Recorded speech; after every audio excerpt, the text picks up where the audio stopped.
Hello. As I don't know what time zone people are on, I think I'll stick with saying hello rather than good morning or good afternoon. And first of all, it's a huge honour to be invited to celebrate with ABILA its centennial anniversary.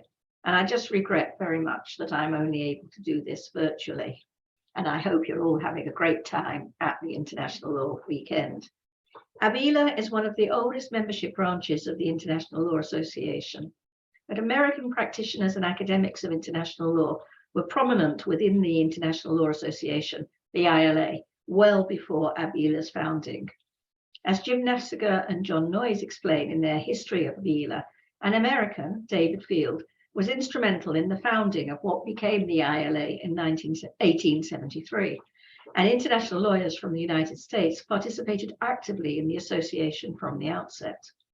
The American branch has flourished over the 100 years, notably through the reports of its committees on multiple areas of private and public international law, its intellectual contributions to the ILA headquarters committees, and of course, through providing leadership and its hosting since 1974 of the annual International Law Weekend, which is now one of the premier gatherings of international lawyers within the United States, and indeed, I would say worldwide.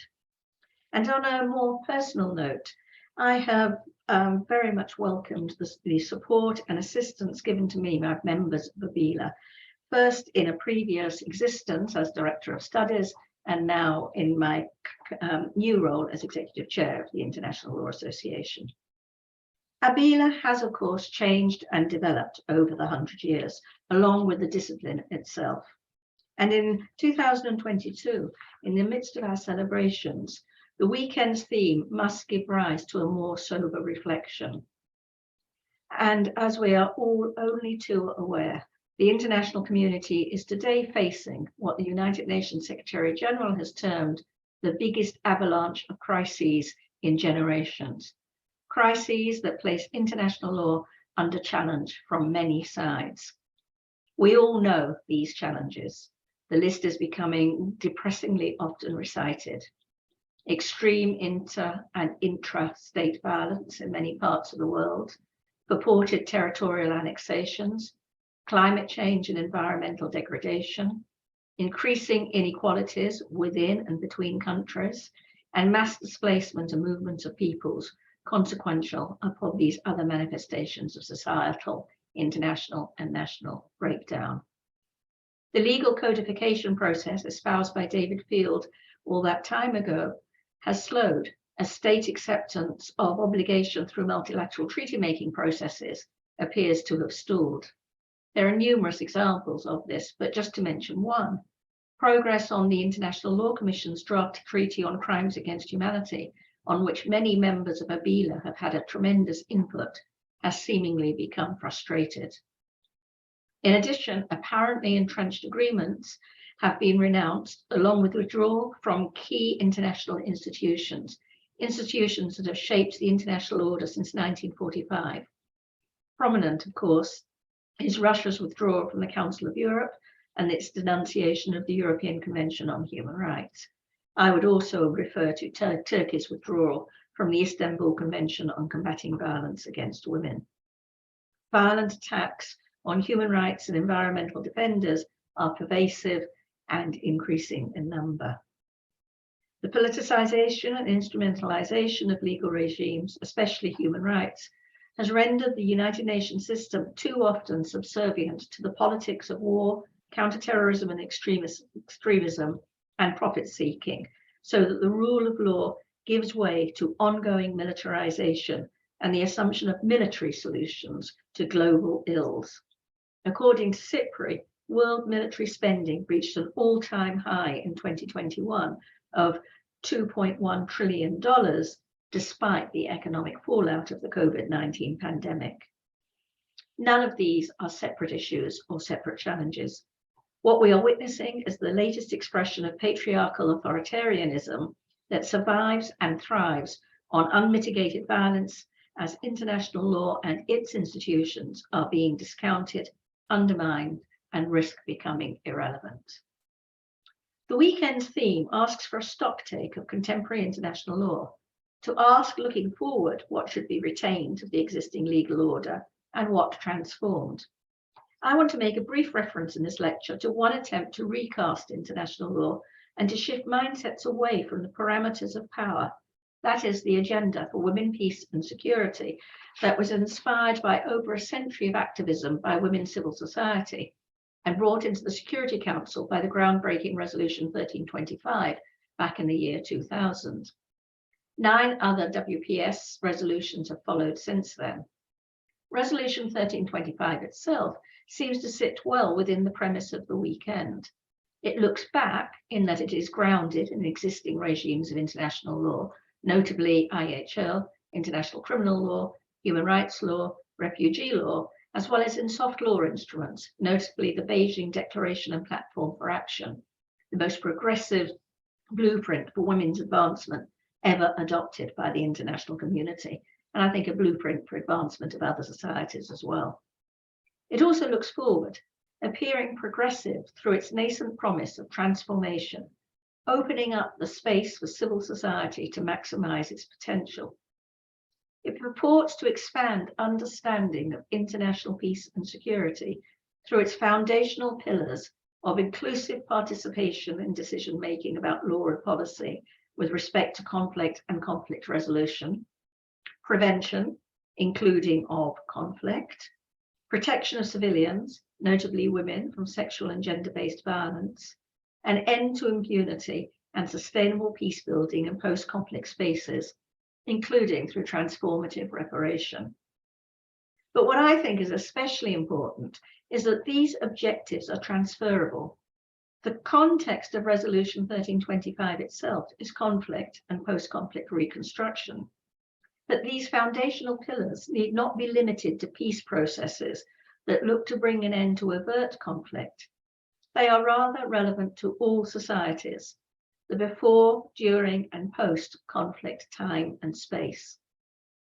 They trace the ongoing continuum between inequalities, not just gender inequalities, but those based on race, class, sexuality, ethnicity, the aftermath of imperialism, and others. And the continuum between those inequalities and violence, and they collapse further the outmoded international law concept of a separate law of peace and a law of war. But what is painfully evident is that women, peace and security has not worked, either on its own terms, nor as a broader project for sustainable peace.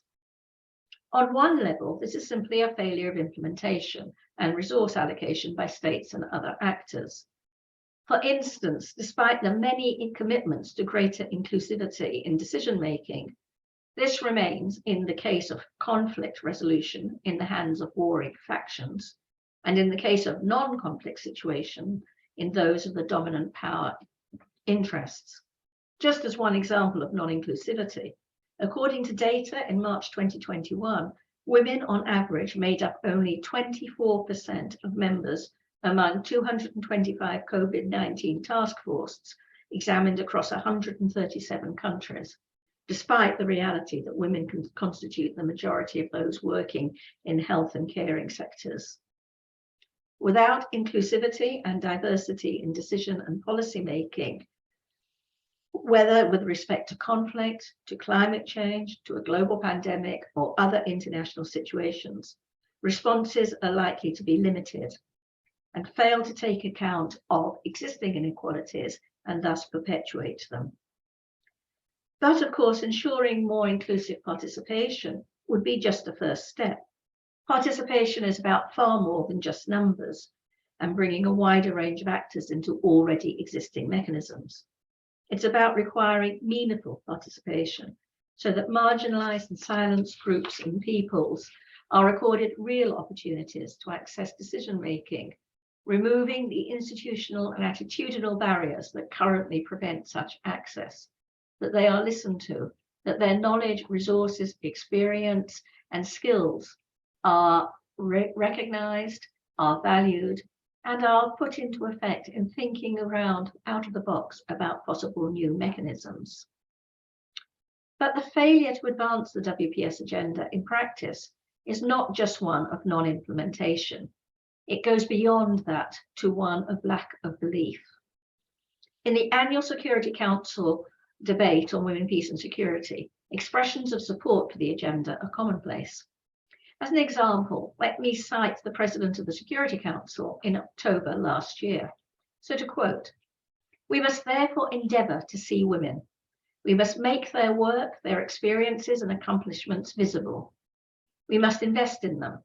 We must walk in their pathways and on their streets in order to incorporate their ambitions and needs into national and international policies and strategies, and fully comprehend their interventions in the construction and maintenance of peace." Great words, but despite such lip service to the principles of women, peace and security, the Security Council does not, I think, accept the women, peace and security vision. Indeed, the ambitions and needs of women activists were truncated from the outset through the exclusion from Resolution 1325 and its follow-up resolutions of any reference to how dominant neoliberal economic policies and the manufacture and distribution of weapons contribute to and perpetuate inequalities and violence. It's also noticeable that these topics, international economic law, weapons law, are very frequently excluded from standard international law courses or even from standard international law textbooks. But international law's relevance is diminished when it's siloed away from the realities of international economic structures and the circulation of all forms of weapons today. Nor do states that are supposedly committed to the WPS agenda make the linkages between their own domestic policies and confronting global problems. Women, Peace and Security National Action Plans, or NAPs, have proliferated, now over well over 100 states set out in an action plan how they will implement WPS principles at home. But these plans reveal very little change in mindsets. To quote a colleague, "NAPs constitute a part of foreign policy for the countries of the global north.